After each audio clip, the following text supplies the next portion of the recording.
Shalimar Jewelry inaugural offer. Flat 9% VA on gold ornaments, 12,500 off on purchase of 1 kg silver.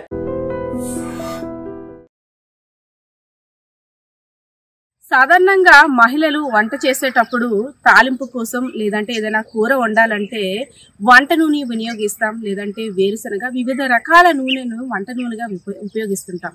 కానీ పార్వతీపురం మన్యం జిల్లా పనసభద్ర పరిసర ప్రాంతంలో ఉన్న ఒక మహిళ చేసిన వంట కారణంగా 5గురు అస్వస్థకు గురై ఆసుపత్రిలో చికిత్స పొందుతున్నారు.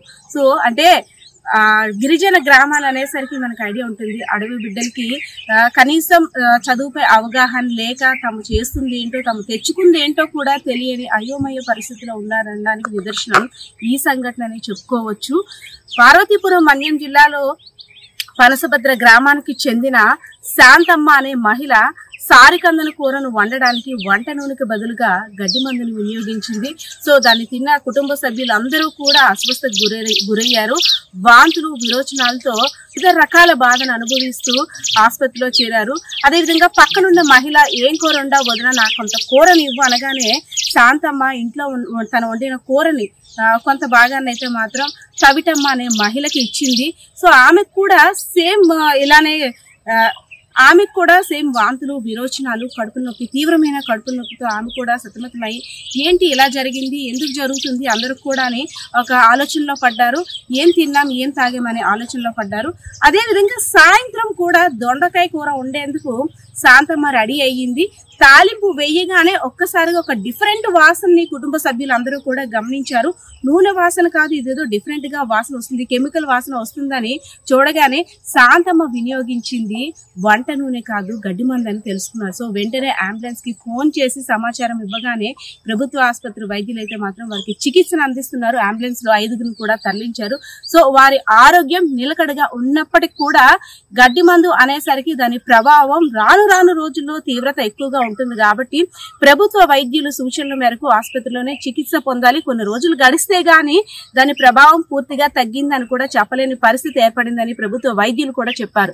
సో ఏంటంటే అడవి బిడ్డలు గిరిజన బిడ్డలకి సంతల్లో కొనుక్కొని వస్తుంటుంటారు. ఏదైనా సరే స్టోర్ చేయాలంటే ఒక సీసానో లేదంటే డబ్బాలో మాత్రమే స్టోర్ చేసుకుంటారు. బికాస్ అది అంటే వారికి చదివే అవగాహన లేకపోవడం వల్ల వంట నూనె అనుకొని ఆ గడ్డి మందును వినియోగించిన మహిళ ఇప్పుడైతే మాత్రం లబోదిబోం అంటుంది. నా చేతులతో చేశానా ఇదంతా కూడా, నాకు చదువు లేకపోవడం వల్ల, నాకు కనీసం జ్ఞానం లేకపోవడం వల్ల ఈ 5గురు అస్వస్థకు గురవడానికి కారణం నేనేం పాపం చేశాను అంటూ కూడా ఆమె లబోదిబోం అంటున్న పరిస్థితి. గడ్డి మందుని సూసైడ్ చేసుకోవడానికి లేదంటే గడ్డి మొలవకుండా పొలాల్లో వినియోగిస్తుంటారు. కానీ అభం శుభం తెలియని శాంతమ్మ రుచిగా నలుగురికి వండి పెట్టాలని ఆలోచనతో చేసిన వంటకం ఇప్పుడైతే మాత్రం బెడిసి కొట్టిందని చెప్పుకోవచ్చు. సో ఏదైతేనే వంట చేసేటప్పుడు కావచ్చు, ఏదైనా మనం వినియోగిస్తుంది ఏంటి 1-2 సార్లు చెక్ చేసుకొని దాన్ని వినియోగించాలని డాక్టర్లు అయితే సూచిస్తున్న పరిస్థితి అయితే కనిపిస్తా ఉంది. కెమెరా పర్సన్ బాలకిషోర్తో పద్మ, ఐడ్రీమ్స్ మీడియా, విజయనగరం. ఇంట్లో నూనె అయిపోయిందని గడ్డి మంతు వండించింది. తనకి వండిందని గడ్డి మంతు వండిందని తెలియదు, నూనె అనుకుని కూర వండింది. అది తెలియక మేము 6గురిని తినేసాము. తిన్నాక తెలిసింది అది వండింది నూనెతో కాదు గడ్డి మంతు వండించిందని తెలిసింది. అందుకని హాస్పిటల్కి వచ్చాము. తనకు కూడా తెలియదు అదే మందని నూనె అనుకుని ఏ కూర వండించింది, అదే పేరకన్న కూర కూడా వండించింది. మాకన్నా తెలియదు. తర్వాత మళ్ళీ వేరే కూర వండేటప్పుడు అది మళ్ళా నూనె వేసింది. ఏటిలా మాడిపోయిన చూసరికి ఏ నూనె వేసామనికి ఇది అంతరికి తెలిసింది అది నూనె కాదు గడ్డి మందని తెలిసింది.